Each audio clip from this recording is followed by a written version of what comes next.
दोस्तों, नमस्कार। कैसे हैं आप सब? उम्मीद करता हूँ अच्छे होंगे और स्वस्थ होंगे और अपनी एग्ज़ाम की प्रिपरेशन कर रहे होंगे। जैसा कि आप अभिभूत होंगे ही कि ये जो मेरा चैनल है कि स्टडी पर्पज़ से कुछ चीज़ें शेयर करने के लिए बनाया गया है। उसी के परिप्रेक्ष्य में मैं इसको आगे बढ़ाते हुए आपको कुछ बताना चाहता हूँ कि how to solve question paper in exam. दोस्तों, जब भी आप एग्ज़ाम में पेपर देने बैठे हैं तो उससे पहले आपको घर पर बखूबी अनियन एक बार मिनिमम 15 से 20 या फिर 30 प्रैक्टिस सेट सॉल्व ज़रूर करनी चाहिए, क्योंकि उससे आपको परीक्षा में बैठते समय जो टाइम का डिसमैनेजमेंट होता है उसका सामना नहीं करना पड़ेगा और ना ही आपके जो याद वाले प्रश्न हैं उनके आंसर देने से आप वंचित नहीं रहेंगे। इसलिए इसका विशेष ध्यान रखें कि जब भी एग्ज़ाम नज़दीक आए उस एग्ज़ाम के लिए मार्केट में नाना प्रकार के प्रिकॉशंस के प्रैक्टिस सेट अवेलेबल हैं। उनको सोल्व अवश्य ही करने चाहिए, उससे बहुत ज़्यादा हेल्प मिलती है। इसको ज़रूर से ज़रूर ही फॉलो करना चाहिए।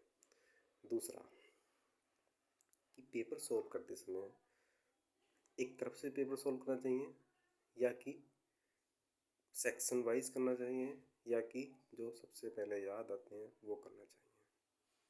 देखिए, सभी की लगती है, लेकिन चूँकि मैंने भी एग्ज़ाम पास किए हैं और फ़िलहाल मैं जॉब भी कर रहा हूँ, तो मेरा तो अनुभव ये कहता है कि आपको पेपर में सिलेबस आपको पता ही होगा।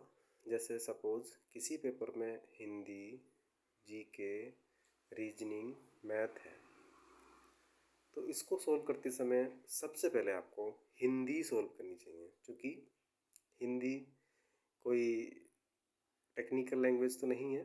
उसमें तो या तो यस या फिर नो, या तो विकल्प में आपको आता होगा या फिर नहीं आता होगा, इससे ज़्यादा नहीं होगा ना। तो उसमें आपको टाइम की काफ़ी बचत होगी। फिर देन आपको जीके सॉल्व करना चाहिए। उसमें भी यही है, 4 विकल्प में से आएगा या तो नहीं आएगा, हाँ या ना। उसमें भी आपको कोई तिकड़म नहीं लगाना है। और देन आपको रीजनिंग सॉल्व करनी चाहिए, क्योंकि मैथ की तुलना में रीजनिंग थोड़ी सी इजी मानी जाती है, क्योंकि मैथ में कॉन्सेप्ट्स ज़्यादा लगते हैं, कैलकुलेशंस ज़्यादा होती हैं। रीजनिंग हमारी प्रैक्टिस पे होती है, तो प्रैक्टिस मांगती है और बहुत सारे क्वेश्चन रिपीटेड हो जाते हैं, तो आप मैथ से जल्दी सॉल्व कर सकते हैं। उसकी तुलना में ज़्यादा प्रश्न सॉल्व कर सकते हैं उतने ही टाइम में। देन फिर जब भी आपको टाइम बचता है वो आपको पूरा मैथ पे फोकस करना चाहिए, क्योंकि मैथ में बहुत सारे प्रश्न ऐसे होते हैं कि लगता है प्रथम दृष्टया कि हम उनको सॉल्व कर लेंगे और सच में सॉल्व कर भी लेते हैं, बशर्ते वो टाइम की खपत ज़्यादा करते हैं।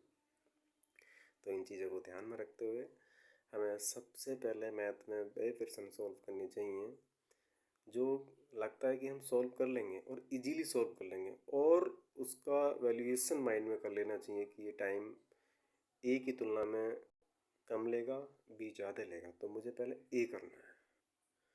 ठीक है, ये चीज़ें बेसिक चीज़ें हैं, इसका विशेष ध्यान रखें। और अभी रिसेंट में बहुत सारे पेपर्स होने वाले हैं, जैसे सीजीएल का पेपर होगा और अभी यूपीपीसीएस का 12 तारीख को पेपर है, यानी संडे को पेपर है। और एक चीज़ और, यदि पेपर में इंग्लिश आती है तो हिंदी की जगह इंग्लिश रखें, उसमें भी यस और नो, या तो आएगा या फिर नहीं आएगा, उसमें कोई तड़कम लगाने वाली चीज़ नहीं है। ठीक है, इस चीज़ का विशेष ध्यान रखें। पेपर सॉल्व करने के लिए स्ट्रेटेजिक तरीके से सॉल्व करें।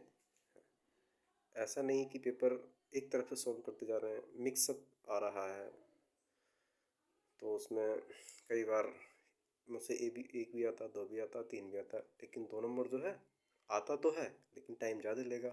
तो उससे मुझे नेक्स्ट प्रश्न पे जाना है। ठीक है, इसको सॉल्व करना है। पहले जो कम टाइम लेते हैं उनको सॉल्व करें, उसके बाद जो टाइम टेकिंग वाले प्रश्न हैं उनका हल निकालने की कोशिश करें। ठीक है, और इसी सुझाव के साथ मैं बस अलविदा कहता हूँ। Thank you for watching us and best of luck for your upcoming exams. Thank you so much.